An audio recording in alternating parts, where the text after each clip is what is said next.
Здраво Македонијо! Ајде на брзински во четврток во ова скратено издание на посебната емисија Воведен коментар или стендап поради они изборни правила, знаете, да одиме директ на еден за мене важен настан од минатата недела. Гостувањето на Кавга кај Иван Миршевски на фамозната обвинителка во пензија Вилма Рускоска, која, например, дознала за Боки 13 пред 6-7 години. Ми се јави на телефон, вика овде Бојан Јовановски, син на Јасмина. И јас и мајка му сме генерација од песталуци. Добро. И така и ми се представи. Ама тој легитимно да ви се представи така? Него ни познавав детето. Не сте го виделе Боки 13? Може сум го видела, ама како да биде? Прво е многу помал од мене, второ по исти кругови не се дружиме. Не го видела госпожа Вилма Боки, дур не ја поканил на отворање телевизија. Чек, од режија ми јавуваат дека имаме нов исказ, како нинџа е мајко му стара. Значи сум го видела. Сега, не дека не сум го видела. Ајде почнеме вака, ќе ви дам шанс одново да почнете. Значи, вие сте го видела. Сте го виделе на телевизија, сте го виделе по социјални медии, значи ве молам, добро сега. Ама немојте сега ве знаете. Ама нечи изглед, се представи така? Него ни познавав детето. Не сте го виделе Боки 13? Може сум го видела, ама значи сум го видела. Него ни познавав детето. Не го видела, па го видела, ама малку го видела, го подвидела. Вака и на крај го видела. Брза промена на расположение, колку да фатиме ритам. Што? Повторна режија. Има уште ли оваа сага? Сум го видела, не сум го видела, малку сум го видела, добро сум го видела, ама не сум го знаела. Бреј. Добро, вие не сте знаеле, не ви кажале, сте го виделе на билборди, сте го виделе дома, Јасмина мајка му. Не, дома не. Не, сте го виделе од дома на телевизија, сакам да кажам. Да. Па сега ми рековте како сте го гледали. Не, вака сум го гледала и, например, па не знам се, во некои кафетери. Чекайте, нели рековте дека не сте се дружила? Не сум се дружила, сум го гледала, седел со некои други. Океј, господјо, небитно е. Битно е што потоа сте правеле. Сте се дружеле, според неговото сведоштво, доста весело и бурно. Вилма Рускоска, рецимо, на прославата на еден ТВ беше направена небо земја пиена. На рингишпил беше свртена со Сергеј, ја вртеше у Лајт кафе, вака со едната рака се вртеше као на рингишпил. Во Лајт кафе. Не можевме по скали да ја симнеме. Подоцна истата таа Вилма Рускоска, ова сум јас директор, сите беа сведоци колку беше во една неповолна позиција алкохолизирана. Не сум ја крив, не и дав ја со сила да пие. Мераклија си напие. Вилма Рускоска, рецимо, на прославата на еден ТВ беше направена небо земја пиена. На рингишпил беше свртена со Сергеј, ја вртеше у Лајт кафе, вака со едната рака се вртеше као на рингишпил. Во Лајт кафе. Не можевме по скали да ја симнеме. Што би рекла оваа верзија на Вилма од тврдењето на Боки: "О, дај окрени, тај рингишпил у мојој глави, то не зна нико, само ти, Боки." Има ли вистина во ова, Вилмуш? Ако сме веќе кај тие разни подкасти и самиот Боки ве обвинува за уживање на алкохол, тоа вие го правите или не го правите? Знаете зашто ве прашувам? Да им биде јасно на јавноста, јас сум човек кој што внимавам со моите гости, ве прашам на почетокот дали сакате да ве прашам. Ви рековте дека ворете да ве прашам да си даете одговор, пошто ве направи алкохоличар во некоја рака, што е малце крајно неџентлменски и нечовечно во некоја рака. Па не може джентлмен да биде. Зошто не може да биде? Зошто носил... Не. Мислам, нема таков карактер. Како бе не бил джентлмен? Мислиш, не бил како Сергеј джентлмен да те врти како рингишпил? Дајте молам. Еве овде, кога му станувате сите редум, од Рашковски до Филипче, до Оливер Спасовски, до звездите на пропаднатото СЈО, почевши од Катица Фатиме и ти на крај, па баш джентлменски делува. Се поздравува со своите поданици.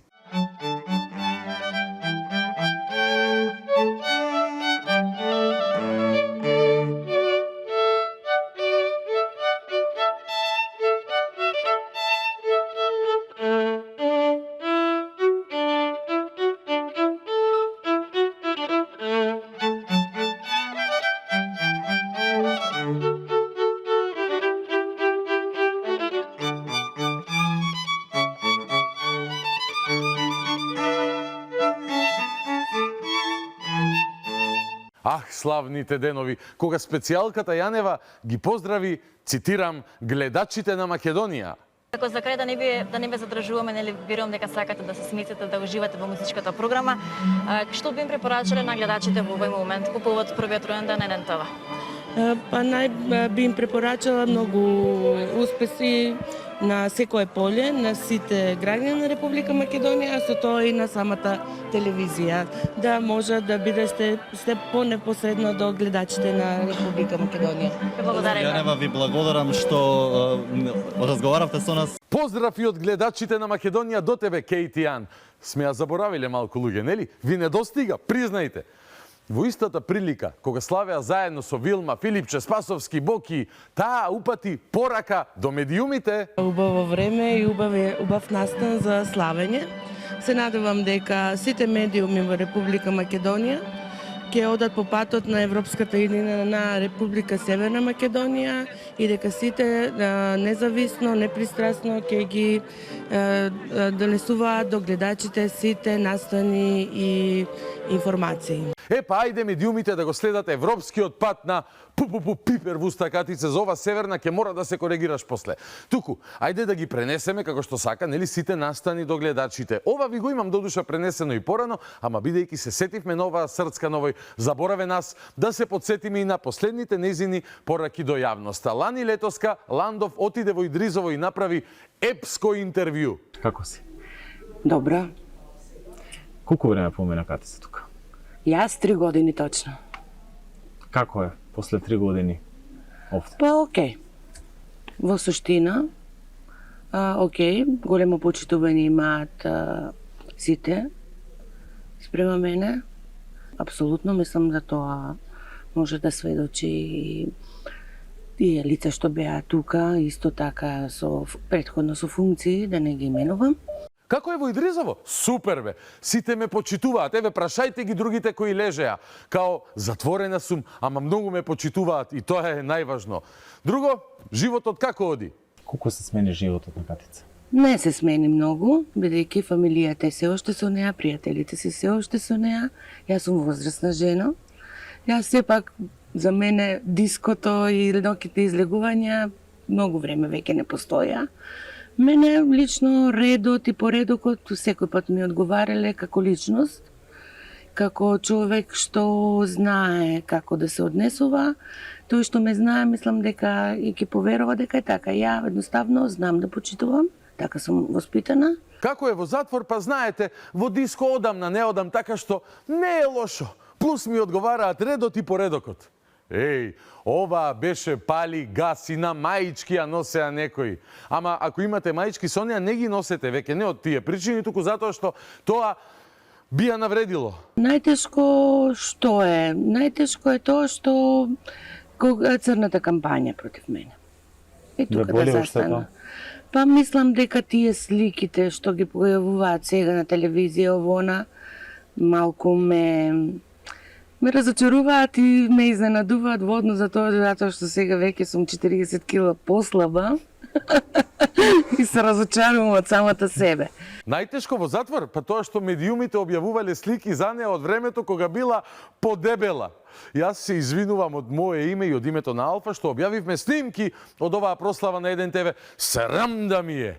Требаше да ги едитираме прво, да ја направиме со AI како манекенка, да не и правиме да и е уште потешко. Туку, ова интервју е правено откако ја вратија во затвор на полно работно време на одслужување казна, бидејќи при контрола во онаа канцеларија каде требало да работи кога доби дозвола да излегува од затвор, нели на што имаше право, не ја пронајдоа и таа зема да објаснува зошто се случила таа работа, ама овој дел е најак.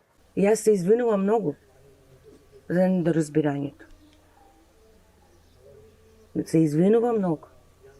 И мислам дека ова ќе го надминеме на еден нормален начин, дека за ресоциализацијата во интерес на Република Македонија, еве нема да кажам Северна, ќе кажам Македонија. Во интерес на Република Македонија, пример за ресоциализација, како што сум јас, како што можеби ќе ме казнат, али треба да ми дадат и шанса. На секој му даваат шанса. Еве, Македонија ќе кажам, рече. Нема да кажам Северна. Кога е дошаја нож до коска Македонија, кога славевте со другарите Северна. Но дека е во интерес на Македонија да одела да работи во адвокатска канцеларија како осуденик за злоупотреба на позицијата, това не сум знаел. Како и дека во затвор човек може да е слободен. Вау, длабока филозофија следи луѓе од фантастичната Кейти Јан. Што прво ќе направите како слободен човек? Но јас сум слободна, зошто вие мислите дека не сум? Јас од 2022 ја одам на викенди. Ја одам на 7 часа.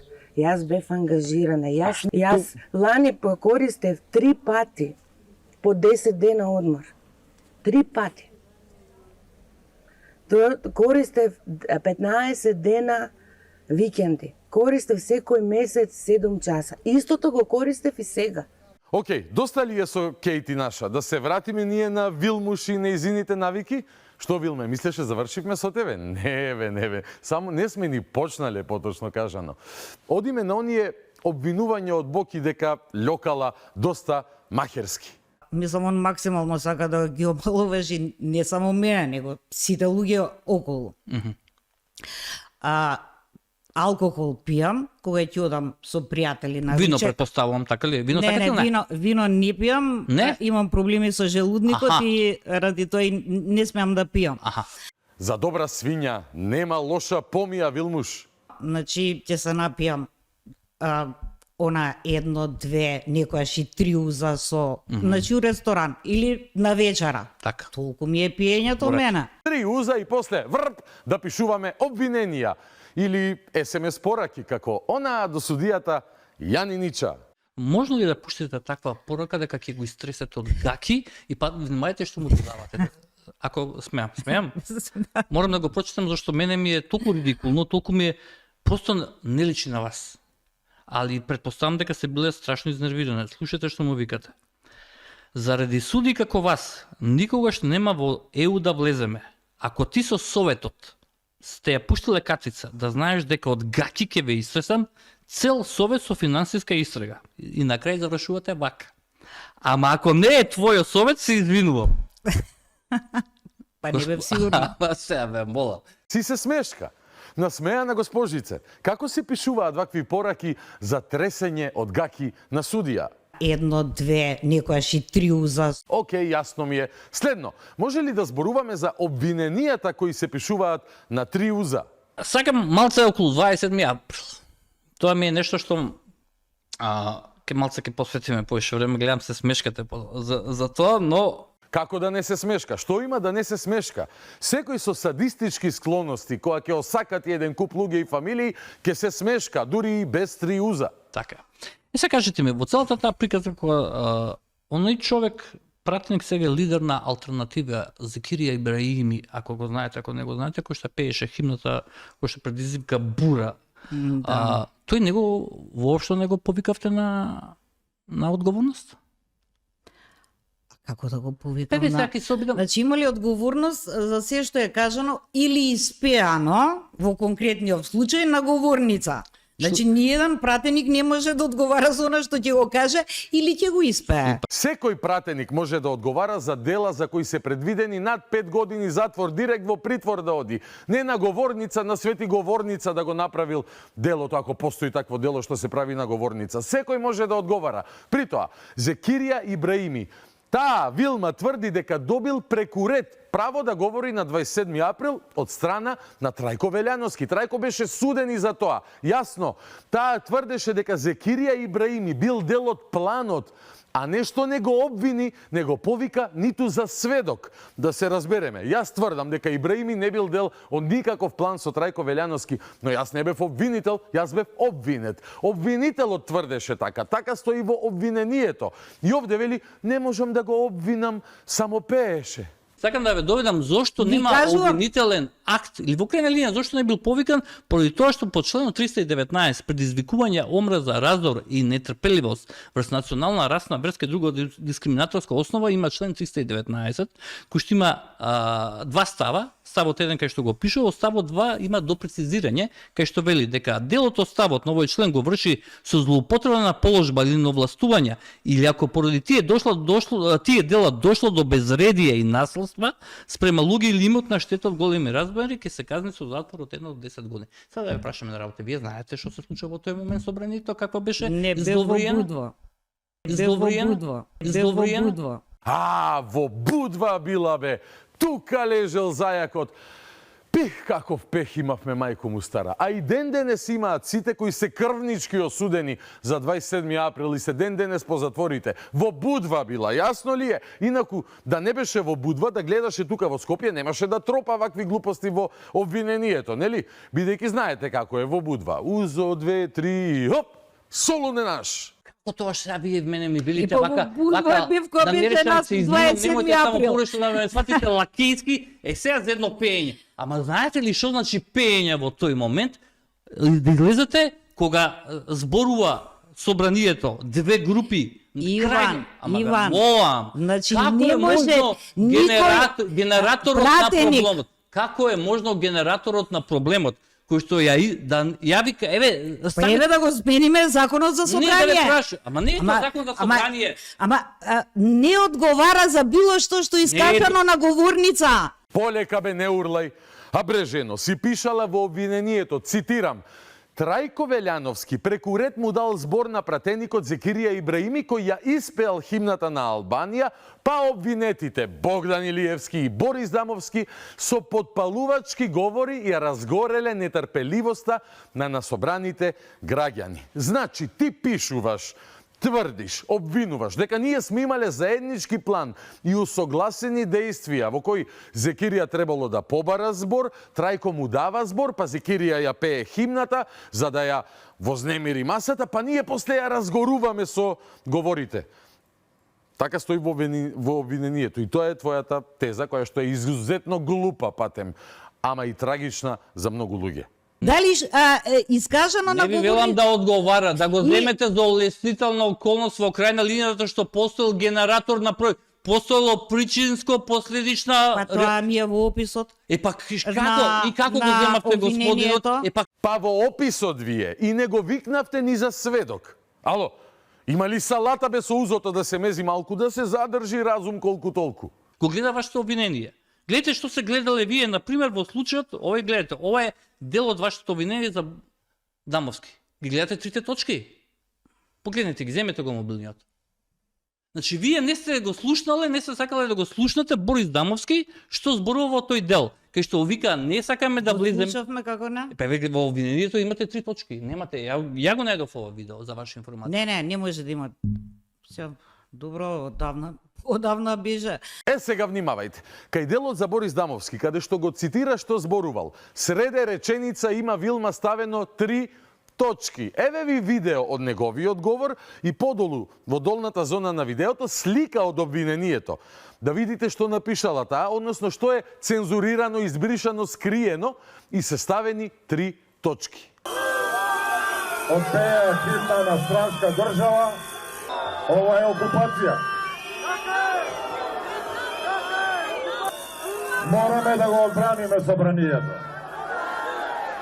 Мораме да ги одбраниме нашите барања. Мораат да излазат на избори. Да се собереме, мораат да излазат на избори. Значи, со 3 точки во обвинението е скриен делот, каде што Борис ги изложува нашите барања. И откако се пееше химната на Албанија, и откако го гласаа Џафери, ние баравме избори. Не наредувавме напад на собрание, избори баравме. И Вилма тоа го крие. Еве и објаснување. Не може да има. Се добро, одавна беже. Треба да го видам. Ама гледате, вие правите вака, каква да не ме сватите погрешно, конструкција, но еве во наводници конструкција билате вака. Обвинетиот Борис Дамовски со зборовите, па имате 3 точки, денес се пееше друга химна. Знаете зашто се 3 точки? Затоа што поголем беше говорот. Ама што не го не беше, уште не, ама ве мола. Ама станува збор, уште станува збор за 6, ама го има, уште за 6 збора станува збор. Ве мола. Ве мола. Иван, џабе збориш. Ти благодарам на изложувањето на ова. Ама џабе молиш. Ладнокрвно ти вели во тие незини пишливи 3 листа во кои опишуваше тероризам, дека немала место 6 збора да додаде. На сите глупости кои ги тропа во узаки обвинението, немала таа место да допише дека овој кого го обвинува за терористичко загрозување на уставен поредок бара избори. Со избори ли се загрозува уставен поредок? Не. Затоа ќе го скриеме тој дел, нели? Бидејќи ова е политички прогон, а не е обвинение. Може ли сега малку за мене да позборуваме? Јас колку... Од друга страна, гледате, имате уште еден друг цивил кој што ми беше тука во емисија. Добро. Погледнете го. Еве сака го држам и камерата, само да сака ми камерата. Почекайте малце, камерата го фали. Ова е Богдан Илиевски што ми беше во... И гледате каде стои човекот. Човекот стои на скали и им вели, го гледавте видеото вие, тоа убаво видео, кај што им вели да не се качувате горе, горе нема ништо. Ја го гледав видеото. Им вели, луѓе, немојте со полицајците ништо да правите со никој, многу се коректни со нас. Излезете полека. Точно и добро прашање. Еве ви го видеото, да го погледнете.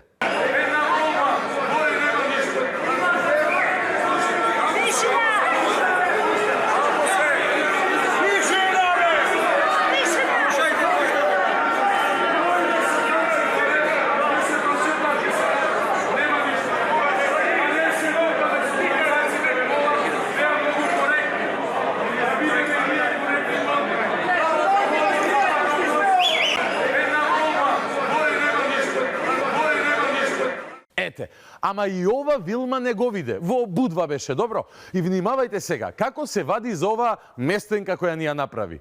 Зошто овие луѓе се... Ама чекајте, она имаше само собраниско обезбедување внатре, полицијата после дојде, после нередите. Какво скандалозно непознавање на предметот кој го квалификувала како тероризам. Абе, не тропај глупости, жено, па се гледа полиција на скалите. 4-5 припадници на ЕБР беа од оние кои претходно беа пред собранието, 15-20 минути пред да се отворат вратите, па влегоа внатре. И кој ти е тој аргумент, немаше полиција? Демек, јас лажам, снимката лаже, па ја гледаш полицијата на скалите. Исто така, се гледаат горе лица со качулки во аголот на снимката кои повикуваат луѓе да одат нагоре, а јас долу ги запирам луѓето да не се качуваат горе. Погледнете уште еднаш.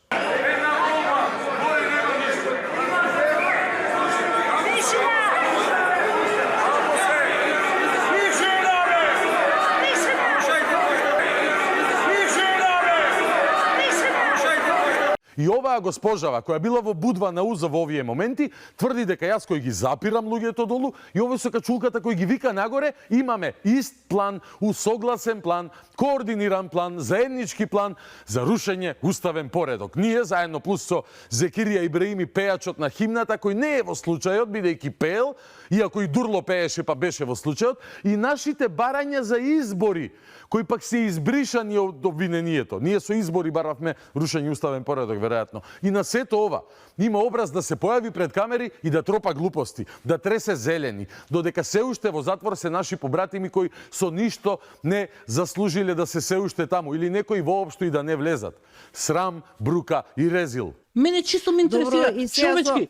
И сега Зекирија Ибраими со кого е во коалиција? Видете оваа морална беда. Ја соочуваш со незините трагични глупости, кои уништија десетици фамилии, а таа ти вика, со кого е сега во коалиција Зекирија Ибраими? Со кого бил во коалиција? Шарената обвинителка си ја откри повторно политичката способност да се дозакопува во собствените, знаете што, претајки попусто. Беда, како што реков, беда. Внатре човекот намерно во одреден момент излезе да ја потпали очигледно масата. Се можеме вие, сето е моје мислење, моје убедување на огромен дел. Може и моје убедување. Но зошто не го викнавте? Барем тоа ме чуди човекот како сведок. Ај, вели, може беше и моје убедување, па што не го обвини ако беше твое убедување дека имал намера да ја потпали масата народ. Или за промена на име ќе се губеше еден глас од пратениците, така, а? Човекот, го викнавте ли на распит? Добро, еве, прифаќам, јас не сум го викнала. Зошто никој од одбраната не го викна? Ама зошто би требало одбраната да го викне? Не, чекајте. Според вака, значи според законот за кривична постапка еднаквост на оружјата. Се согласувам, ги има двете страни. Така е. Значи, зошто еве јас можеби Мада не мислам, ама еве може би јас сум направила пропуст. Не, може би, Толку адвокати што правеа? може би, Што правеа? може би во одред... Го викна, не врескај, го викна, дојде и сведочеше. Кога ти го обвини Трајко Велјановски во вториот случај, Трајко и адвокатите го викна, тоа праеа. И човекот посведочи дека без никаква координација и план со Трајко или било кој друг станал и ја испел химната. Односно ти го помоча обвинението и тој како и куп други сведоци. И колку ти било гајле за тоа сведочи тоа што ти не се сеќаваш дека бил сведок. Еве го пред суд, после сведочењето изјава за медиуми дава. Еве го врескало едно. Химната беше испеана во контекст на протест кон тогашниот председател на Собранието на Република Македонија, кој дозволи пратеничката група на ВМРО ДПМНЕ да ја испее македонската химна поради никаква друга причина, освен тоа да ги провоцира албанските пратеници дали ќе ја почитуваат македонската химна. Почитувањето на државната химна не може да биде провокација, мајсторе, ама тоа се други 20. Сега со Вилма се оправаме. Иако реално тешко има оправија таму. Ве прашувам за вашата изјава кај дотичниот новинар. Викате вака, со качулку имало повеќе. Ама не можеле да бидат предмет на истрага, ние не можевме да си дозволиме да има 60, 70, 80 обвинети. Имаше што влего и со качулки и без качулки, но кои не беа предмет на истрага. Затоа што ние не можевме да си дозволиме во предметот да има 60, 70, 80 обвинети, затоа што никош немаше да се заврши. Значи, за да се добар заврши, дел, добар дел од нив беа во Скопје. Еве сега имам следно прашање. Јустиција слепа е или превезот и го тргнавме ние во Македонија? Па да ги броиме 60, 70 и 80. Зошто не дозволивме на јустиција? Значи, отидовме само за тие што имавме докази дека вршат директно насилство внатре. Овие со качулките немавте докази? Значи, сите што вршеа насилство, овие со сите беа качулките обвинети. немавте докази? Прво, не беа обвинети и осудени сите што вршеа насилство или насилнички действија. Па дури имаше такви што сведочеа дека имале пиштол, па беа амнестирани. Ние од друга страна државме говори, баравме избори, па ти кај Васко Попетриски рече дека според тебе ние не треба да бидеме опфатени од законот за амнестија. Јас, Борис и Владо Јовановски. Ни насилство, ни бутур. И трето, во затвор се уште има луѓе кои прст не ставиле на никого во собрание, прст не ставиле, а лажеш дека вршеле насилство. И четврто, и оние неколку кои вршат насилство, што не ги обвини за насилство, туку за терористичко загрозување на уставен поредок, се слушаш ли што зборуваш или џабе губиме време? Сакате ми кажете, овие со качулки дошле како декор и дошле, извадиле руска салата и ручале. Ама не молам. Па стварно, сега, тие дошле само со качул, а зашто би дошле со качулки ако немат интенција да направат нешто што би сакале да го скријат својот сопствен идентитет? Не е малку логично прашање. И зошто вие тврдите на интервју дека не сте можеле да си дозволите 60, 70 и 80? Точно. И објаснив. Добро е. Зошто? И зошто? Затоа што одлучивме да се процесуираат само оние што вршеа директно физичко насилство. Затоа што никош немаше да се заврши. А мораше да се заврши брзо за да послужи за промена на името преку обезбедување гласови од уценетите пратеници. Дел од нив, дел стоички не подклекнаа. И за да се испрати плюс порака до народот, која ќе се менува името да биде мирен. Инаку ќе бидат испопикани по затвори луѓе без докази со сулуди обвиненија на 3-14 уза. Нели е така? Или нешто јас може би измислувам? И добро сега, од оваа перспектива, пошто кога беше Богдан Илиевски, не знам дали ја гледавте таа емисија? Не ја гледавте? Обично луѓето што ги осудувате не ги гледате, така? Па... Чисто ме интересира онака. Ама... Еве, Боки ми рековте нема да го гледате и да одите. Не, него Богдан не го гледавте? Да. Богдан, и последно прашање, имаше две прашања, но што малце му реков, сакаш ли да ја прашам обвинителката? Да, вика, праша дали знае како е човек да седи во притвор и во затвор. Дали не знае како се чувствував, нешто во тој смисла. Не сум била, не можам да знам. Среќа. Ај, може, нема да те прати толку среќа и во иднина. Ишала. Инаку добро е да знаеш како е онаму каде праќаш луѓе без вина, за да знаеш од каде е енергијата, желбата и мотивацијата да се борат таквите луѓе, како мене, например, да дознаеш еден ден што е она што си им го правела, им го правиш се уште на луѓето. Опишано кратко со твои зборови. Последни, пригори го заборе 2 месеци. Го држа 2 месеци го заборе. Го заборев буквално, не го заборев намерно. Последни, пригори го заборев 2 месеци. Не го заборев намерно. Немам што да додадам. Денес завршува оваа емисија посветена на воведниот коментар, на уредничкиот коментар, односно на стендапот. Наскоро, по рекламите, започнува новата емисија во која имаме разговор со гостин во студио. Тоа е Бранко Геровски, дами и господо. Па, бидете така, ќе се видиме повторно за скоро.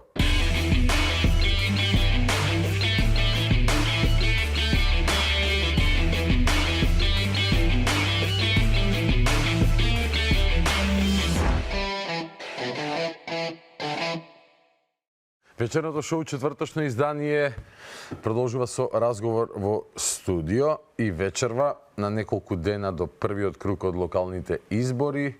Ќе разговарам со Бранко Геровски, човек кој што нема потреба да го најавувам како што Зоран Иванов го најавуваше Джабир Дерала. Се уште недобрата најава во историјата на медиумите во Македонија, никој не дошол ни блиску до неа. Не ти пречи, Геро, што нема да 2,5 минути да... Поред заслуги е све. Така е. Деновиве си особено актуелен поради онаа преписка. Сакам да почнеме со темата во врска со твојата преписка со Ирала, односно со онаа сторија што ти ја извадија за игнорираните моменти, може така да кажам, според нив во истрагата за пожарот во дискотеката Пулс, при што излегоа со, верувам дека јавноста знае, но чисто во една реченица само ќе рекапитуларење ќе направам, излегоа со докази кои што обвинителството ги доставило во рамки на доказната постапка, во кој што наоѓаат некаков фаул плей помеѓу инспектор од УЈП, кај грешам те молам ке ме коригираш после, и синот на газдата на дискотеката, некакви подароци, купување, барање, давај зема и така натака. И главниот спунт е таму дека тој инспектор на УЈП покрај таа фаул игра е брат на ВД председателката на кривичниот суд и така натака и така натака. На тоа реагираше ти со едно објаснување дека и тебе ти биле понудени материјали, но не си сакал како медиум да водиш истрага, но чисто одговори на нивниот агол со дополнителни материјали кои што се дел од доказната постапка, во кои што се споменуваат имиња, односно наводно можно влијание на функционери на минатата власт.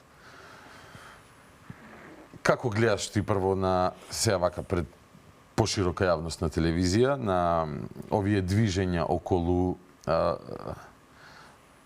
судењето кое што, како што читав, мислам, за месец дена треба да започне. На 19 ноември, кое што од старт некако пред, уште долго, нели, пред да почне, веќе има многу матна вода на собрана тука околу она што треба да се случува. Дали тоа политички се злоупотребува вака или онака сега баш пред избори и на што ќе личи тој процес и каква ќе биде на крајот и улогата на медиумите? Ќе има ли потреба да се откриваат, реоткриваат и да објаснуваат работи од обвинението? Богдан, ако се сеќаваш, јас и во твоево шоу во една прилика навестив дека судскиот процес, обвиненијата и судскиот процес за овој случај, за оваа трагедија,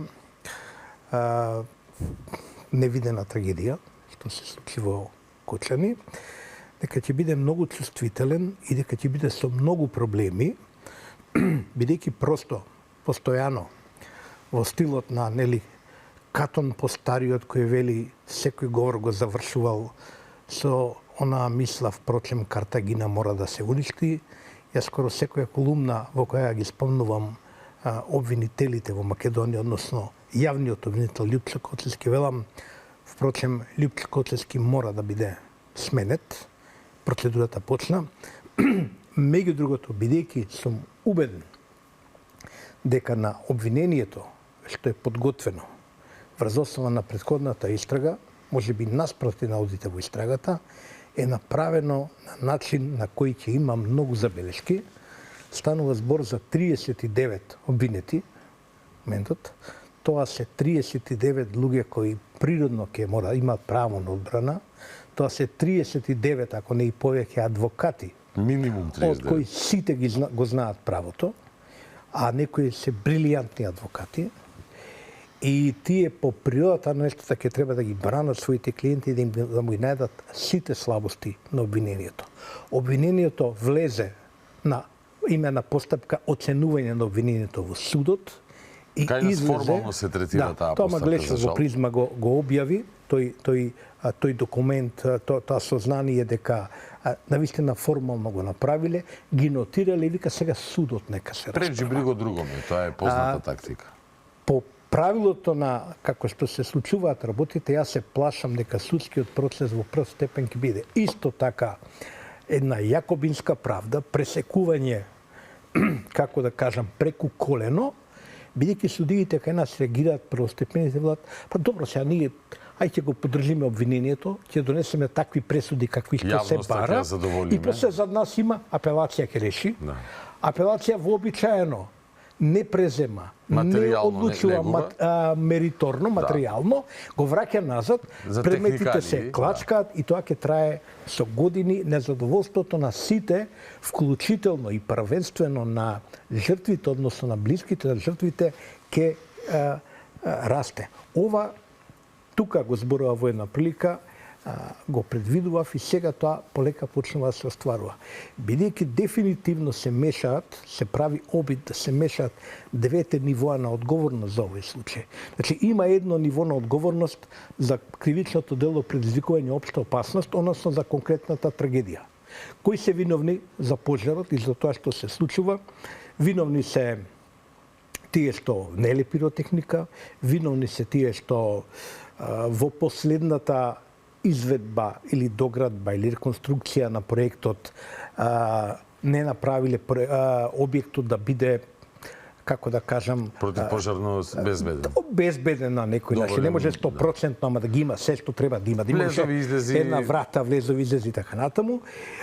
Виновни се веројатно полицајци кои биле внатре можеле да предупредат дека таму се трупа народ, дека се внесува ова и така натаму.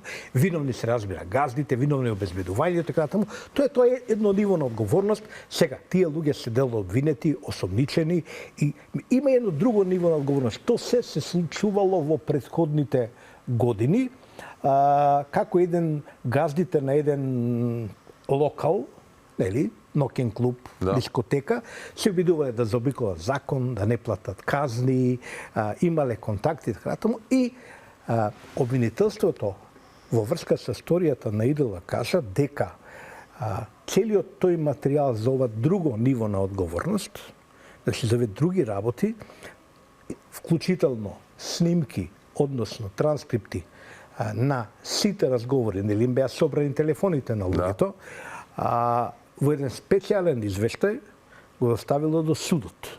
Тоа порано се нарекува, сега не знам како е точниот термин, порано се нарекува списи од значење на предметот. Не се тоа докази. Да се разбереме, снимка и транскрипт од снимка не е доказ, не е ни по законот за кривична постапка. Таа е индиција врз основа на која треба да се истрашува. Сега, ја не знам од каде таа голема возбуда на ИДЛ, кога јас ја анализирав таа приказна, нивна, бидејќи во нивната, па јас кажав, она што тие го објавиле, добиено од свиркач, од тој материјал, дел, е не целосен дел, а цело е кога има се, нели? Кога е се внатре, или барем кога има баланс меѓу. Не може се баш да се објави, но да има баланс меѓу што е објавено. И таа нивна анализа на тој материјал е точна. Значи, постои некој инспектор Дацо, тој е брат на наведената судика, председателка на Кривичниот суд во Скопје, вршителна должност, нели? И тоа е неспорно. Тој е во контакт со младиот газда, со стариот газда, и тоа е неспорно. Си купувале подароци, лево, тоа е се неспорно. Но не се објавени некои други делови кои укажуваат и на некои други релации со политички мокници, со значени, а во историјата на Едела се спомнува дека тие имале врски со политички мокници. Зошто тоа се е направено? сугерира, Да? нормално, сугестијата, сега ние знаеме кој е на власт во моментот. Знаеме кој е во последната година на власт. Препоставуваме дека и тука има ниво на одговорност, кај извршната власт, кај инспекторите актуелни на УЈП, кај полицајците актуелни, така натаму. Ама, има едно големо ама, на кое јас сакав да укажам. Не може целата одговорност, или не може и поголемиот дел од одговорноста да се префрли на тие луѓе, односно на оваа власт. Не го кажувам тоа за да ја бранам оваа власт, како што се тие успаничиле и така натаму сакаат да докажат, туку заради вистината. Во периодот во кој се објавувани овие снимки за кои се однесуваат и дел од транскриптите објави јас, се станува збор за луѓе, значи младиот газда, инспектор Дацо, ликови со кои стапувале во контакти, така натаму, во кои се обидуваат да решат некои своји проблеми, неплаќање казни и ова, она, и спомнуваат ликови кои во тоа време биле на власт. Ги спомнуваат министри, како Оливер Спасовски, како Благој Бочварски, како Маричиц и неговата сестра Тушева, чиј брат бил неподмитливиот шеф, началник во УЈП, кој не е сакал да попуште, нели? Не попуштил. И просто тоа е дел од целата приказна поврзана со индици. Да, ако ја раскажуваш, Ако ја раскажуваш, и сега, немој да правиш, тоа е поентата на моето, немој да правиш приказни заклучоци. Еве го спомнавме тој момент, значи, они велат вака, имаат мака, младиот газда, треба плати 40.000 евра некаква казна за УЈП, тоа не е мала казна, предпоставувам, и сега барат врски. Тој вика, јас тасав до Бочварски, до Оливер, до Сања Лукареска, пардон. Тој вика, може Сања, ама дај да се обидеме, сега началникот е ова, началник дал, началник треба да одобри и така натаму. Тоа се индици врзо со на кои стражните органи треба да проверат што се случило. Имало казна или немало казна? Тоа е основното. Например, не казна имало, знаеме дека имало, пошто луѓето сигурно е правеле муабет за ако немало казна. Дали била платена или не? Имено. Платена била казната, не била. Јас се обидувам овие денови, ќе го подистражам тоа. Сега се тие тешки, да се безбедат тие информации, чувствителна работата, ама бар тој дел, за да видиме што се случило. Никој не вели, не тврдам, значи, тие бараат Оливер Спасовски да интервенира во Штип кај началникот да го притисне кочанските полицајци. Да не им... Поентата е, крајната поента во овој дел е дека луѓето на локално ниво си работеле заедно без разлика кој од која партија. Има еден лик тамо од лева партија Левице. И тој дури тамо нешто бистрат политика, окугласните, анализираат избори, така натаму. Значи, они се здушени заедно. Едниот е ВМРС, другиот Самовец, се смеат меѓу себе вашите, комунарите, нашите. Да. И прават заеднички комплот и се обидуваат на локално ниво, што е, не виделам нормално, ама видено. Видено го знаеме тоа. И сега ги барат луѓе во Скопје, кај треба да завршат работа, бидејќи проблемот има Скопје. Во поголем дел од тој период. Во Скопје, таму кај што се бараат работа, вршат работа и може да завршат работа тие министри за кои се зборуваат во снимките. Значи, тие биле, се знае кој бил директор на УЈП, Сања Лукареска била, Оливер бил за внатрешни, началникот бил врска ваква и така. Сега, ја не тврдам истражат органите дека меѓутоа тие луѓе со нив биле барани, фаќани успешно, неуспешно врски. И не може сега тоа све да го занемариме, да речеме општо, ево докази дека има врска со судиката. Судиката не судела ништо во врска со тоа. Таа во некои други предмети, ја мислам дека прочитав дека во Титаник, она честно се земала. Рекла, едно со тие луѓе по свадби, ова, она по крштевки и не можам да судам. Значи, не е спорно тоа. Ако е судија на некој начин приватно врзан со некои луѓе, еве од ВМРО конкретно, треба да се изземе во ситуацијата. И таа се земала во неколку прилики.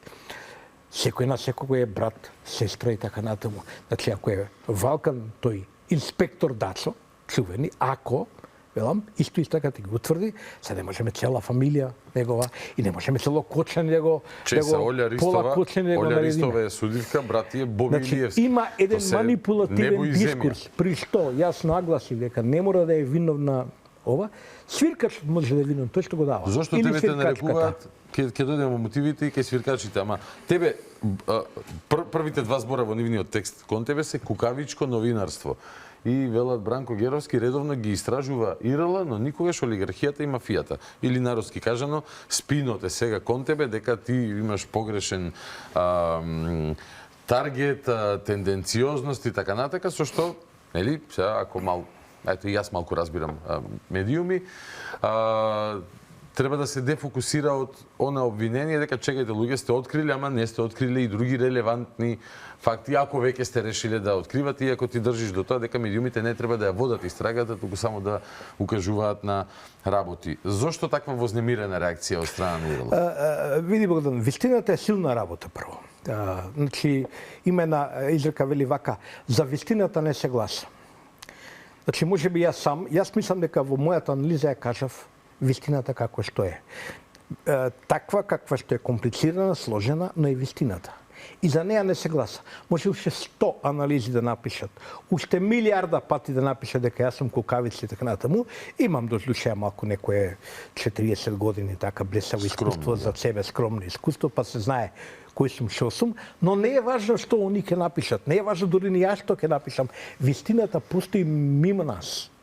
Значи, таа постои, за неја не гласаме, можеме да се обидеме на било кој начин, таа ќе се пробие. Вистината. И тука нема криење. Јас ја кажав вистината, а тоа е дека нивната анализа во овој дел е точна, но во контекстот севкупен е манипулативна. Зашто они не мора да бидат виновни. Можеме да е свиркачот кој се вознемирил, кој дознал некако дека јас знам кој е свиркачот. Сега луѓето мислат, во Скопје од читателиве, можеби вашиве гледачи, дека тоа е некоја кој знае кукава филозофија да дознаеме кој е свиркачот. Не. Половина од новинарите знаат кој со кого, какви релации има, врски и така натаму. Јас во врска со некои релации и врски не се ни сокриени. Сега ќе ти кажам најнова. Или си свиркач или не си. Види сега, или си свиркач или не си, да. Ја во врска со една моја друга анализа, што ја пишував за еден сосема друг случај во една обвинителка Кацарова во што е под дисциплинска одговорност во ова и што е ослободена на скандалозен начин од дисциплинска одговорност во Кучани. Пишуваме на сторија, мислам дека сум управо, имам добри информации, ќе ја потврдим кратко. И сега денеска се вајде да се будам и добивам жалба поднесена до комисијата на СММ. И вака, како што сум малку подзаспан са бајле, нели, не ни читам кој ја доставил жалбата, си викам, се јавам на мојот извор, викам, дај да видиме ова записников, да го најдеме што го гледав од таа седница. Имам, сакам да имам доказ, да им објаснам незастапена втора страна Шија Мига Ѓура, нели, нема врска, но, она што мене ме шокираше, е што подносител на жалбата е новинар од ИРЛ. Стварно? Што те мачи тебе, бе, девојче или девојко, или колешке, они не ме признаваат за колега, морам да измислам некој термин ваков.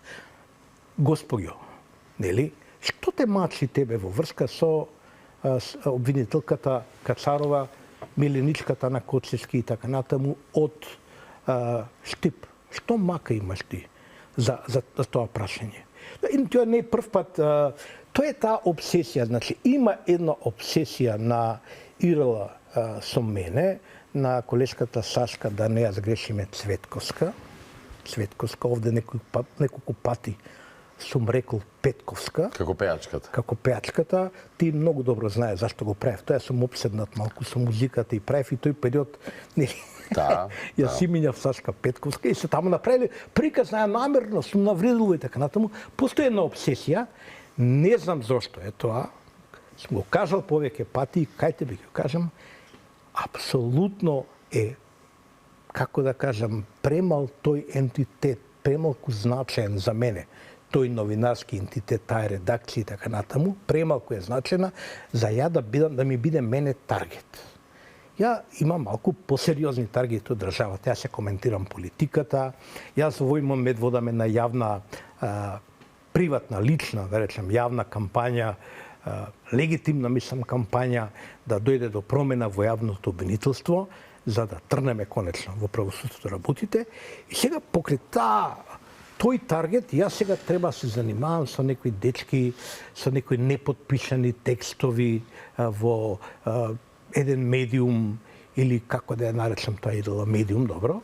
Зашто би го правил тоа? Нема логика. Можно ли е таргетот да е и нивни ист како твојот и мојот, и јас сакам да има промена во обвинителството, односно ова да е дел од некаков обид внатрешно од обвинителството, предпоставувам свиркачот или свиркачката, можно е да доаѓаат баш од редовите на или се од обвинителството, или се од судот, или не знам полицијата дали ги има или нема тие докази.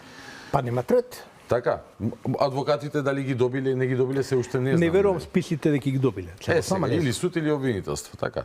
Да предпоставиме дека може би се работи за свиркач или свиркачка од обвинителство и ова да е обид да се инкриминира процесот, односно ако бараме политички причини, може би некој кој што не инклинира кон сегашната власт, па да отвори фронт уште еден дополнителен, односно да го натовари тој товар што го носи ова обвинение само по себе и оние аспекти што ги спомнати и преска, а и паралелно да си го чисти патот, да бара некаква си шанса, прилика да се протне во да напредува ако е амбициозен или амбициозна во тој свет, со тоа што Коцевски би бил елиминиран поради лошо водена истрага и така натаму. Не е тоа. Не е тоа. Ќе ти кажам точно што е, бидејќи ја имам пишувано за тоа, а и се гледа од однесувањето на некои луѓе во обвинителството. Види, да се разбереме. Прво, обвинителството е клучна алатка, клучна институција, се извинувам, во правосудниот систем. Зашто е клучна? Полицијата ќе открие што ќе открие, меѓутоа обвинителството покренува обвиненија. Сите обвиненија поминуваат во претходно оценување, сите, 100% е тоа. Може би 98% е 99,7%, така. Да, тоа е 100% поминуваат. Рековме, судиите се приклонуваат кон обвиненијата. Тоа е наследство уште од комунистичкиот систем. Тоа е така. И за тоа институција е клучна. Тоа што приказната дека таа институција треба да биде осамостоена од било каква политичка контрола, тоа може да србите велат да окаже мачка у реп, нели, да им прикажуваат на некои луѓе што не знаат. Системот на поделба власт е систем на check and balance, систем на контрола и ова. Значи тие подлежат, некој го избира собранието. Сега Венецијанската комисија вели да биде за републичка збори. Така е за републичката, ама таму е хиерархија, таму е све он. Он све решава, таму е војска. И така треба да биде. Системски така е поставено. Но него го избираат представниците на народот. Ако не го избираат, ќе треба народот директно да го избира на непосредни избори. И сега, Венецијанска комисија вели 61 квалификувано мнозинство. Океј, се покажа, интерпелацијата за него беше усвоена со многу повеќе гласови. Значи ќе биде сменет. Само не знам што се чека. Се чека, не знам, Турција го ставија таа седница, у Турција ставија. Сега, што е поентава? Не е Љупче Коцевски главниот лик таму. Во обвинителството ведрат и облачат неколку обвинители кои чиј бекграунд досегнува да поранешното специјално јавно обвинителство, па и пред тоа, тоа е таа група на обвинители, Тоа се десетина моќни јавни обвинители. Лиле Стефанова, Ленче Ристовска, Гаврил Бубевски и така натаму. Фатима Фетаи. Да, ја не сакам ништо лошо да кажам за нивната стручност, но тие ведрат и облачат и реално, според мојата оценка, нека биде, како да кажам, и претерана, дозволена претерана критика, Лјупчо Коцевски е само папет во нивните раци. И ова што гледаме е мапет шоу, сушност, од обвинителство во овој момент. Што е идејата? Зошто тоа се прави? Јас цело време кажувам дека идејата е да се запре процесирањето на кривични пријави и постапки. Значи, некако да се умртви обвинителство. Го умртвиш и обвинителството, си го умртвил судот. Ако не има обвиненија. И сега, пред ден, вчера, завчера излегува шефот на финансиската полиција, мислам на ТВ21. Да, вика, поднесуваме пријави, овие не процесуираме. Ние џабе работиве. Џабе финанска полиција работи. Она иде, бара, испитува, прави истражувања, вештачења, финанските вештачења се страшно тешка работа. Да излезе финанска полиција со кривична пријава, треба да биде дебело спремна. Тоа не е сега украл 20 кебапчини, ке вештачиме кебапчињава од дали биде солени и така. Не, тоа е сериозна работа. И сега тие ќе завршат таа работа, тамо сепак има експерти. Стручњаци, луѓе што знаат. Се разбира. Да, и треба да имаме доверба во институциите малку. И сега тие ќе завршат работата, обвинителство так, кривичната пријака так у фиока. И луѓето имаат фрустрација. Велат, чекај, зашто ние работиме? Саш да кажеш дека за си го заштитат личниот интерес, комодитет и привилегии и позиција. Интересот на луѓето што нив ги контролира. Да. Интересот на кликата на зајви во моментот е. Па не може. И тука гледам лична одговорност и на актуелниот премиер и лична одговорност и од персонална одговорност на оваа влада. До сега требаше некои работи направат. Затоа што види не може Богдан ние да зборуваме реалности дека во Рек Битола со сите оние тендери околу Рек Битола и така натаму е направен епски криминал од минимум 200 милиона евра. Тоа е, како да кажем, тоа е општо место, познато е натаму и не може да чекаме ние пред некој ден излезе едно обвинение за фирми за Марковски, да. Марковски компани, после за фирми поврзани со Марковски компани кои водат некако полека на кај струмица тамо кај што е правено. Па имаше пред 2 месеца исто не свиркаш, човекот излезе во јавност. Може би па иронично што прави директорот на Рек Битол? Директорот не само избеган. Не, ама раскажува за оние шеми со купување, прекупување преку Грција, јаглени чуда врагови, кај што исто на Кемуртино. Не може сето тоа да се истражува, да се бара. Не може за случајот овој претходен во Струмица Крмзев да биде донесен 2 камиона материјал и така натаму и до овој момент да не се случува ништо.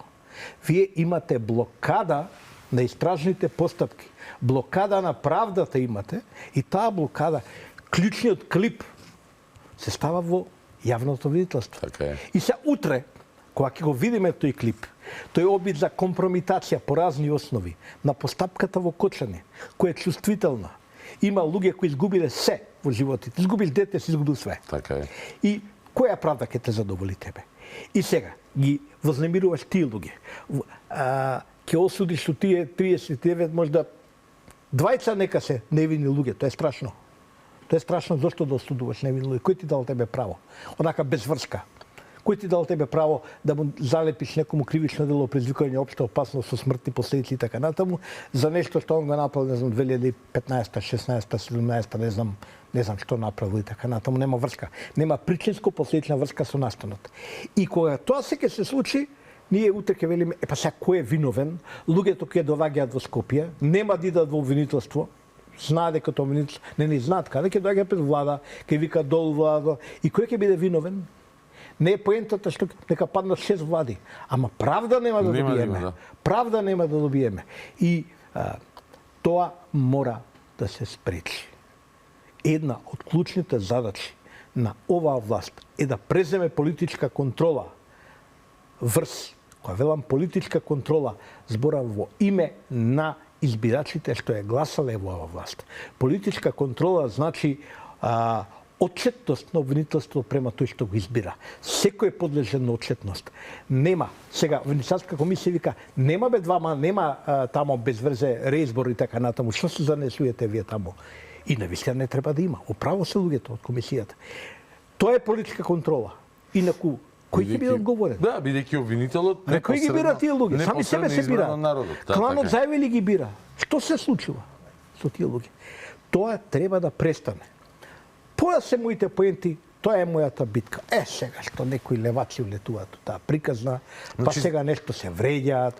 Свиркачот или свиркачката, вака како што ми направи фоторобот, може би доаѓа од редовите на бившото специјално јавно обвинителство. Може би. Јас ќе кажам може би, не сакам да го одадам, не ги одавам своите доверливи извори, не одавам ни туги извори, но е потребно етички дискурсови што вела дека не сум разбрала јавен интерес, етика и така натаму, после толку напишани книги и пракса и така натаму.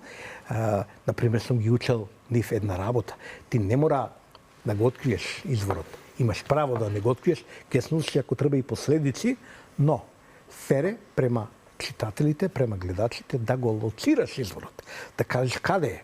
Дали ти е партиски, дали ти е во јавно обвинителски кругови, дали... Јас го лоцирав мојот изворот. За да ја опишеш релевантноста. Да знаат луѓето од кај ти се информациите. Од прилика од кај ти се информациите. Да, иначе, се сеќавам, порано сме користеле глупави флоскули, извори блиски до медиумот, до дневник. Извори блиски до билјаните глупости, не постојат такви извори. Не постојат такви избори. Тоа само во приказните на ова вика. Ние сме, они откриле извори поврзани со Плюс Инфо. Што е тоа? Што е тоа, бе луѓе? Кои се поврзани со Плюс Инфо? Седевме на кафе со еден и ми рече и кои се еден поврзани? ми раскажа Како нешто. се? Финансиски се поврзани ова. Имаме легитимни деловни активности како и секој медиум. Како се на друг начин поврзани? Со мене, другари сме, пиеме кафе, како Бранко Црвекски седиме у кафана. Што ви е проблем, луѓе? Што ви е проблем? Како тоа поврзани? Значи, мора да се воспостават и етички и морални стандарди кога зборуваме за вакви работи. Осетлив е случајот во Кочани. Мораме крајно одговорно да ги раскажуваме приказните и во политичкиот дискурс, во смисла на секој е политички крив за ова, немојте така. Мора тоа да биде крајно честно, мора да биде одговорно. Јас овде кажав, сум напишал, пак ќе кажам, гледам одговорно секој дел од луѓе кои се биле во МВР, во УЈП, во време кога со нив командувала. И тие луѓе се обвинети. Значи нема криење тогаш. Ако и постел во почетокот обид, чека да ги заштитиме овие луѓе под притисок на јавност, ова. Тука треба да биде Богдан нашата работа. Не ние да истражуваме.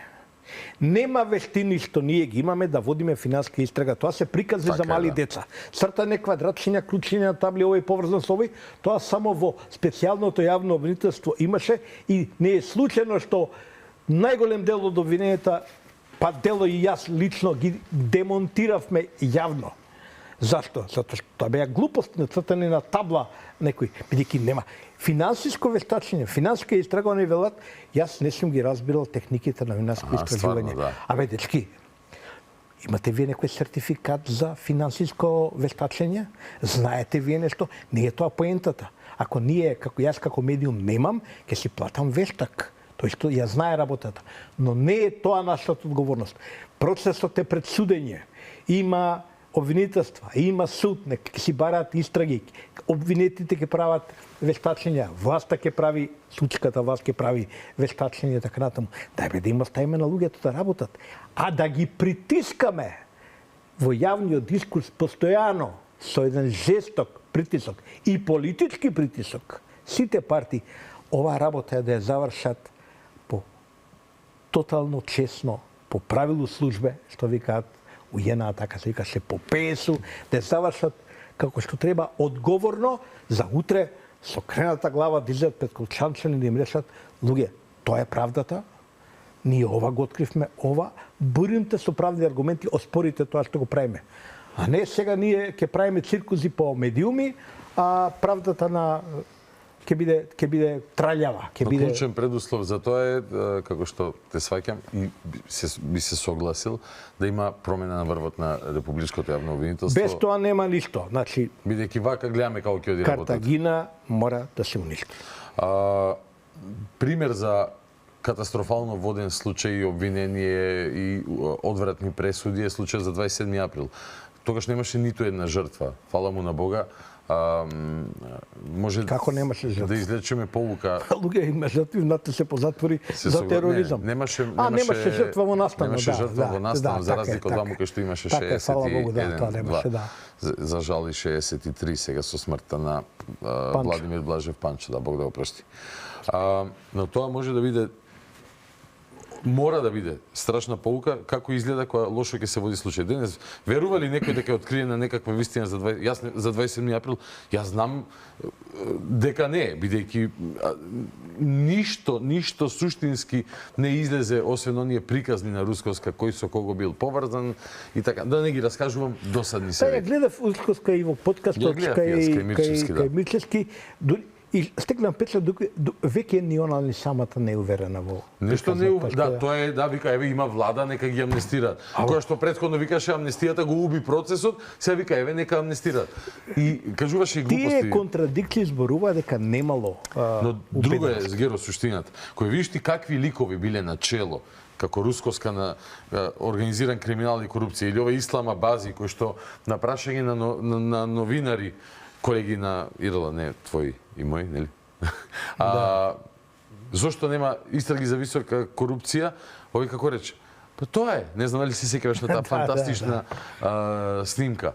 Катица Јанева на чело на СЈ. Еве, након свих ових година што би рекле комшиите од Север, вака човек да гледа, да се крсти, да се држи за глава. Како да очекуваш друг резултат ако оние што го водат обвинителството немаат висок интегритет, немаат не ни емитираат впечаток дека владеат со материјата, дека се убедени во своите ставови и да оддаваат енергија на непристрасност и луѓе кои што стварно се заинтересирани да тераат правда, а не да спроведуваат агенди. За какви што мене ми личат си во овие кои што претходно ги наведов. Апсолутно. Види, затоа се поставени таквите луѓе. Јас сеќавам на еден детал кога Катица Јанева тропа на вратата на Отвори на МВР и тогаш го прашувам Црвенковски, така пиевме кафе, во тој период комши бевме блиску. Тој со офисот, јас останот. Или си или не си, добро. Да, или си или не си, да. И го прашувам, Дорове, Бранкове, како можеше ваква да изберат? Мислам, некој да застане и да тропа и да вика отвори и така натаму, а беше под ниво на секаква човечко достоинство. И ми вика, ти би отишол ли да тропаш таму? Па ми вика, не дојде. Па зато избрале човече. Ниф им требаат такви луѓе. Значи, човек што може да се корумпира. Човек што може да се радува со еврата да ги мафта. Човек што може да купи тросет, да биде добие подарок тросет од 5000 евра. Мислам, не се малку 5000 евра за тросет, ама се сумата е 5000 евра. Па чекайте бе, луѓе. Зашто збориме ние? Главниот обвинител на државата, значи најважниот, нашата Лаура Ковеси во тоа време, нешто што треба да звер, нашиот комесар Катани, од оној филмовите и реално приказни и така натаму. Тросет 5000 евра. Абе, не икам да правам уебе, тоа е навреда за достоинството на македонецот генерално. Такви луѓе се избрани. Во обвинителството, во целата таа фела, има многу честни, многу посветени, многу сериозни луѓе кои не може да дојдат на израз. Тие седат таму, таворат, чекаат некоја своја шанса, мора да настапат промени тука. Кога спомна Тросет, Бранко Црвенковски и така натака, ако играме асоциации, мојот одговор би бил една синокешна снимка, вест, информација, ја сподели и ти и други медиуми, дека на еден таков тросет, обичен тросет, од можеби 5000 евра, седел и лидерот на СДСМ Венко Филипче во домот на Бојан Јовановски, Боки 13, тоа малтене, иако Боки го најави, нели, трейлерот за неговиот документарец, тој си прави некој документарец за случајот Рекет, сосема случајно испадна во еден моментум во кој што СДС не знам зашто влезе во таква конфронтација со Бранко Црвенковски и неговата слика со градоначалникот на Охрид Кирил Пецаков. Филипче го нарече Бранко, односно го прозва Бранко со неговите зборови или си СДСМ или не си. Не смееш да сееш со никој од ВМРО на Астал, ако си СДСМ, предпоставувам. И сега по таа логика, што е Венко Филипче кој што седи во домот на Бојан Јовановски? Па ние денес одевме со нас со Филисина или си кај Боки 13 или не си, нели? Тоа е логиката. Видете, последен е Венко Филипче, ама најпоследен е што може да ја цитира она мисла на Бранко Црвенковски, која се однесува на лојалноста на луѓето кон партијата, кон СДСМ, или си СДСМ, или не си СДСМ. Зошто е последен? Овој СДСМ апсолутно не е ни бледа сенка од негогашниот СДСМ. Не зборувам само за изборни резултати, за доверба, а тие се тука. Сами тие покажуваат дека не е. Не е како структура, не е како идеологија, не е како... Не може, Богдан, да си ти социјалдемократ. Значи, социјалдемократ е централно лево ориентиран политичар. Значи, не може да си... Тоа само... Јас знам еден лик во историјата што ја памтам од поранешна Југославија, на кој му успеало, тој еден лик како Коча Поповиќ. Сега младиве не знаат кој е Почевиќ. Тој е еден пролетер, опасен фраер, пролетер. Сега не знаат што е пролетер, може да ми кажам. Тоа се од пролетерските бригади, значи, што биле пролетери се најсиромашните луѓе. И он војува. Тоа е најтешката борбена партизанска единица, учествува во сите најтешки битки. Коча Поповиќ е пролетер. Инаку, тежок богаташ. Така е. Но он, по неговиот личен, како да кажам, порив и така натаму, он влегува во тој круг на најпосветени комунисти, левичари до коска, што би се рекло. Нешто што е непоимливо за денешно. И сега, ова не е тоа, меѓутоа, сепак ти си социјалдемократ левичар. Не може воопшто, а не на 2 месеца пред избори, да се ашкаш на јахта, на било каква јахта. Не може. Тоа можам јас си го дозволам евентуално, ама немам јахта, нели? Натаму, но може да се провозам. Не е тоа не голема филозофија некоја. Или си на јахта или не си. Ама, или си на јахта или не си. Значи, ако си на јахта, не си бе друже шеф на Социјалдемократски сојуз. Не си социјалдемократ. Ама сега ќе бе ама ја таму бев случајно. Ама ме викна мене овој премиерот кој бевме порано. Не може така. Ти си последен што можеш да кажеш или си СДСМ или не си СДСМ. Една поранешна активистка во СДСМ, претпоставам се уште членка, вели вака, кога јас го правил во имовет, абе Венко Филипче, викам, не е ни влезен во СДСМ. Видиме, сите што се октроираат во СДСМ, сите почнуваат од подпредседателска функција. Доаѓа подпредседател, ти подпредседател, ти генерален секретар. Се знае како се напредува политичка партија и како во таа партија посебно или во таа претходната ќе си почнеш од општински комитет, прво ќе идеш вака по избори, ќе делиш материјал, пак ќе те пциват на врата, пак ќе бидеш ова, пак ќе напредиш, ќе стасаш до ова. Он доаѓа подпредседател на СДСМ. Зашто? Многу бил паметен. Како Коста Петров, како Нина Групер, како многу други. Како многу други.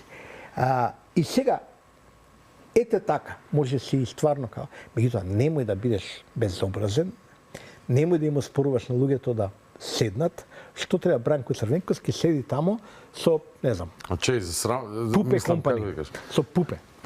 Сега да им обяснуваме на луѓево дека се роднини. Ама глупост. Иде во Глупости. Иде во својот крај. Не иде во Гевгелија. Знаеш што е најголемата иронија според мене?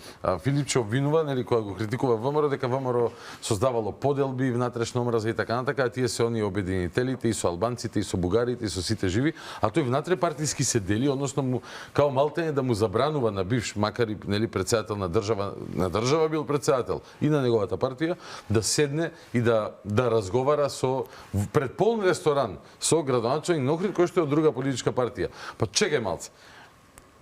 Тоа значи дека, не знам, на својот син ќе му забрани девојка ВМРО-вка да има. Сега не сакам да злоупотребувам. Или дека јас не смеам да имам пријател, мене Кире Нокаут, Кире Колемишевски ми е пријател, Дарко Лешовски ми е пријател. Политички ние сме се наоѓали на сосема спротивни страни, но тоа е политички, на човешко ниво. Ние другаруваме и се сакаме за милион други работи и моменти што сме ги прошле заедно. Ама кога сум одел во Охрид, сме се гледале, сме пиле кафе со Бакрачевски, па си Бакрачевски гостувал на моите насловни страници во Слободен печат. И сед, кој човек за од Јани Беда рече, ке се пошегуваме во врска со тоа.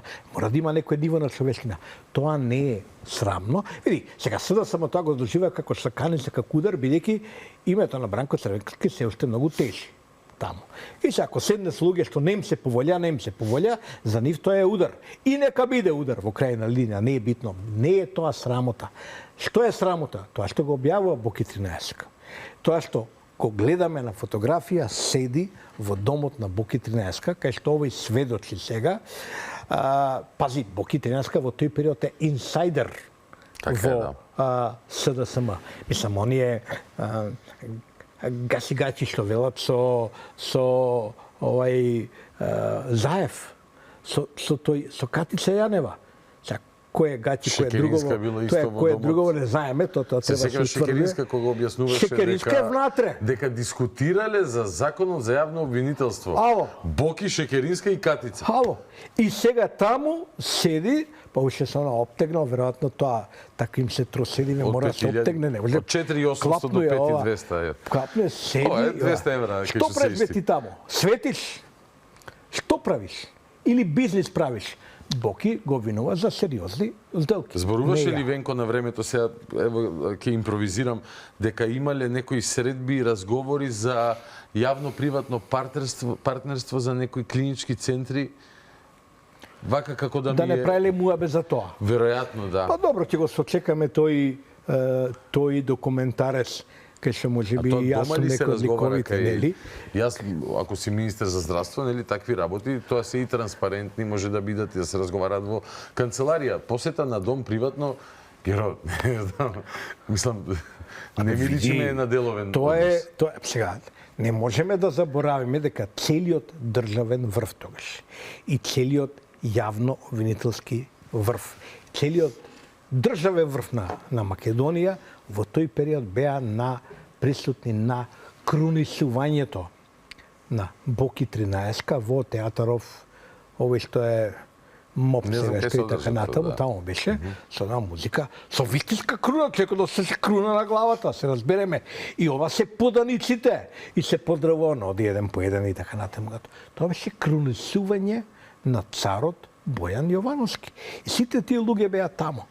Тие луѓе биле на крунисувањето, биле на аджилак, биле на испитување во не знам, во домот на Боки 13, како што некогаш веројатно се одело во домовите на главните шефови на водно, комунистички шефови, па се ти ако не си отишол кај Лазо Колишевски или кај имаше еден тип Шкатров, сите оде, ако некој ги знаеше сите во Скопје, така натаму. Ако не си бил таму, како да не си политичар.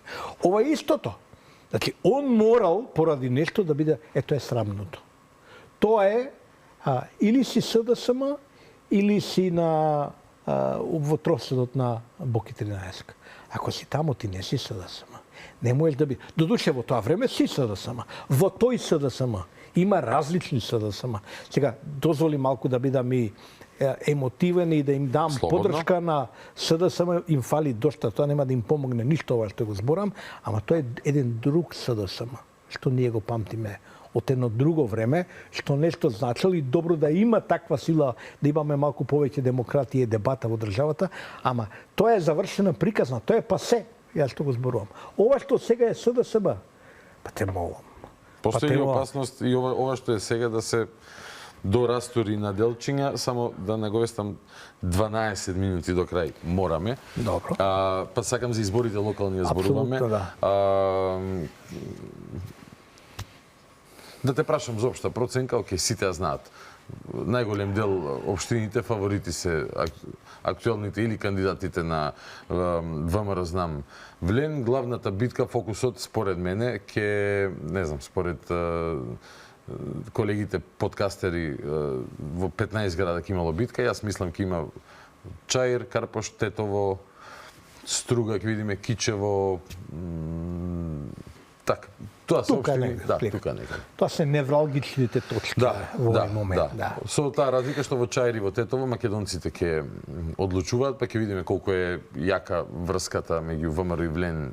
И знам да не ги занемарим, ако можеби немаат толкава развиена партиска структура во тие општини, но важно ќе е да се види при што Чаир нели ќе падне во првиот круг, кој ќе падне од таму, како тоа ќе влијае на бранот за во вториот, во Карапош е известно дека ќе има втор круг, таму постојат па други 300 комбинации математики, дали таму ќе се формира опозицијски фронт, дали Стефчо ќе го прават новиот Венко и така натака и така. Или пак кутриот во ноември ќе замине на друго место, па пак ќе има избори во Карпош, па тој ќе обвинува дека тоа владата му го прави, па тоа политички ќе се злоупотребува, so on. 3 филма може да снимаме, но имаме 11 минути за... Кратко прво вака, за Карпош, мислам дека ВМРО ДПМН ќе води битка пресинг човек на човек со намера да го добие Карпош.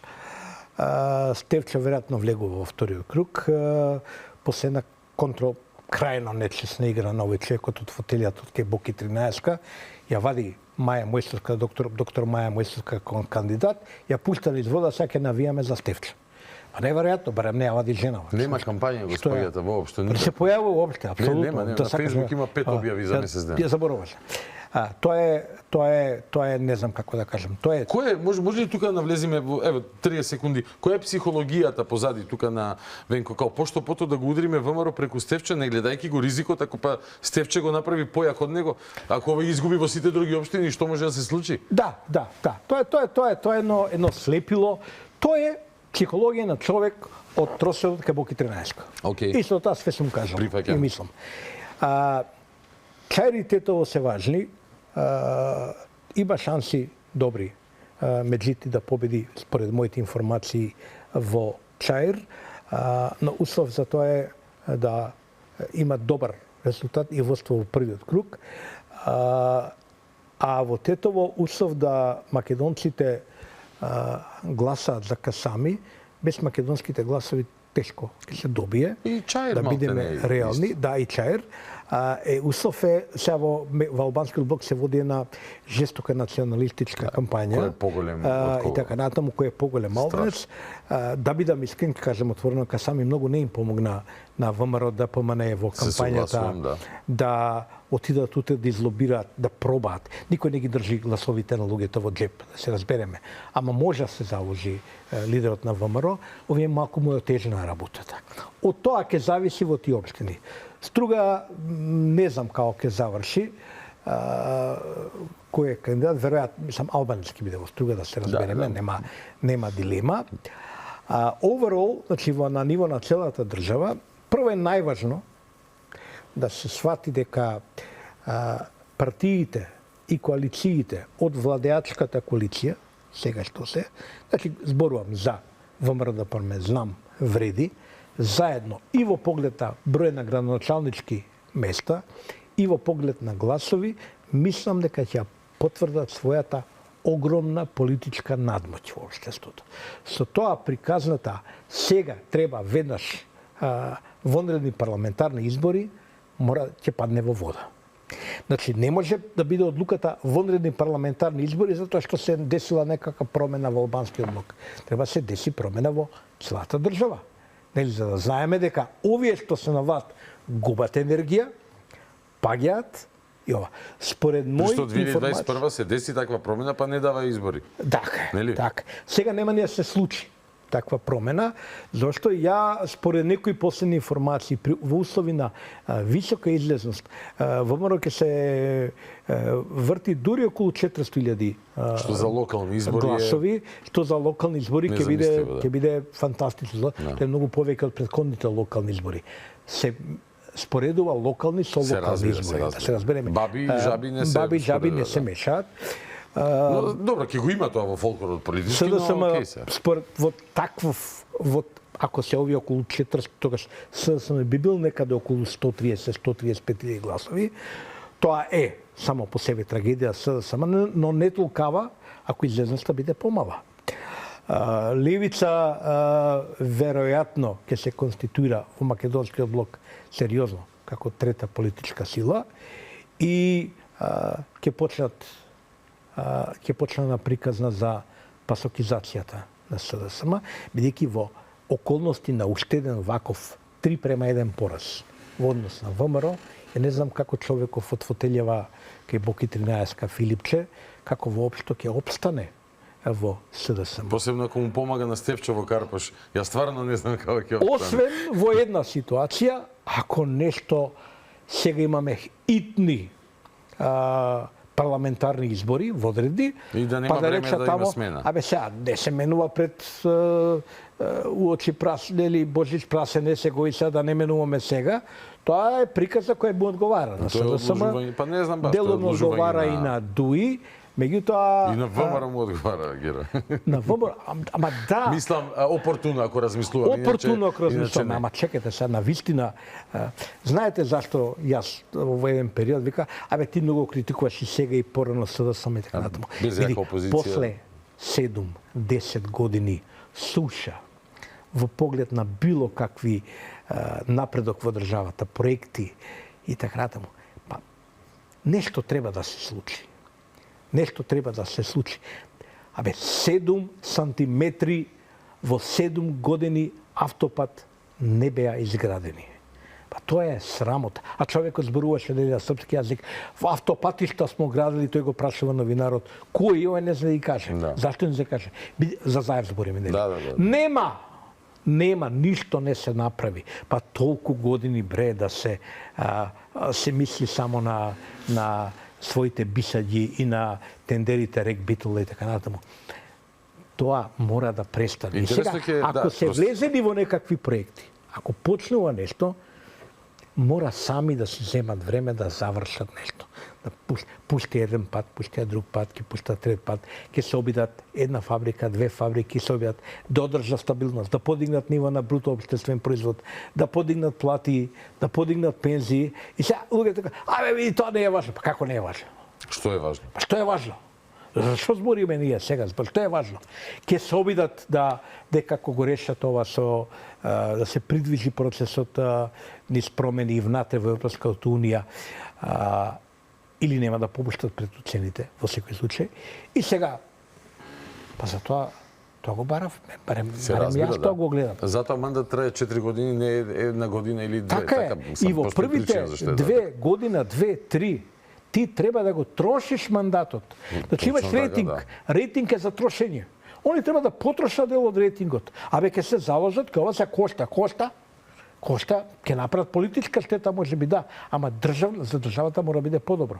Затоа јас сум категорично сега ако се случи некоја драматична промена во недела, па нагло владеачката коалиција кој изгуби мандатот. Да, тогаш има логика сега тоа правиме муабет. Што правиме муабет? Ама нема да се случи во недела. By the way, патем. Во недела по 22:30 Бранко Геровски ќе е еден од гостите во отвореното студио на Алфа што ќе ги следи изборите, ќе бидам присутен јас и чисто ви најавам од сега да знаете дека ќе имате место каде што ќе ги анализираме сите бројки кои што ќе доаѓаат постојано на 2-3 минути до крај. Спомна Европска унија и така натака. Дојде без топка, јас немам топка овдека во мојот двор. Зборуваше за топки вчера Урсула фон дер Леен, дека топката била во нашиот двор. Нели издосадија малце? Да, Да, тоа јас си направив едно смешно видео. Да, кај го што- видов, кај што Знаеш жонглира. како, топката може би е во нашиот двор, делумно една топка е кај нас, една кај Софија, ама достане дриблаато таму. Значи, треба да престане дриблањето. Има резолутен став на оваа власт и мора држа до тој став. Ке направиме, ке ги внесеме бугарите во уставот, бараме гаранции до сега дека со тоа завршуваат условувањата и политика на вето на Брисел према Македонија. Отвараме и после нека не блокираат ако не спроведеме некоја реформа во судството, ако нешто не сме добри на некој друг план, да не блокираат, ја ќе барам да не блокираат. Одба вето да ни турат. Ама, овие да ни тураат вето, Гоце Делчев мора да го признаеме за бугарин. Само да го признаеме бугарин. Во следниот Сите пред 45. да признаеме Сите дека пред сме 45. бугари. Во следниот овие како и вика што ги потпишуваше историската Фактички комисија. ти сака да кажа дека словените се бугари. Знаеш, во суштина тоа е тоа. Амебите се бугари, не словените, амебите се бугари. Еми, Тоа еми, да. тоа е јасно, тоа е таа. Ама сега, и да дебатираме со нив. Ја и ти ќе одиме, ќе се запнеме, расправаме за амеби дали се или не се. Ќе биде забавно, се разбереме. Да. Ама што има тоа врска со Европска унија, со наш пат? Нека каже Тоа фон дер Лејен. мора на Брисел да му каже за тоа веќе ние не разговараме, ја јавно побарав во колумна моја, ние мораме двата протоколи претходни, мораме се откажеме од нив. Морачме види таму се направени глупости, нека им стои тоа како историска приказна, не е важно, меѓутоа ние ги прифаќаме како услов за нашиот напредок во преговорите. Нонсенс. И тоа е сега резолутен став на македонската дворечна политика и нема тука црвени, жути, бели линии, што би рекла председателкава и така натаму, нема ништо од сета таа работа. Што би рекол ти, политика водена од каучот од 5000 евра. Од каучот не може тоа се прифати. Ако сака СДСМ да се крене малку, треба да се приклони кон политиката за која, ќе потсетам, во 2021 година гласа самите. Се донесе декларација за тоа. Така што тука работите се Богдан јасни и тука барем од мене, а ја мислам и до македонската јавност, попуштање нема. Благодарам за вечерашниот разговор. Ке го продолжиме овој аналитички мод за колку 48 часа во недела вечер подошно да. по 22:30 секојаш е задоволство и интересно да анализираме. Бранко Геровски, уште еднаш благодарам. Благодарам. Фала ви вас што останавте со нас до самиот крај. Продолжуваме утре по 22:30 и уште еднаш најава недела истиот термин 22:30 анализираме изборни резултати. До утре стандардна процедура. Гледајте, слушајте, размислувајте, анализирајте, излекувајте сопствени заклучоци и внимавајте на колку скапи каучи седите, бидејќи можеби некој ве слика. Добро Македонија, главата горе.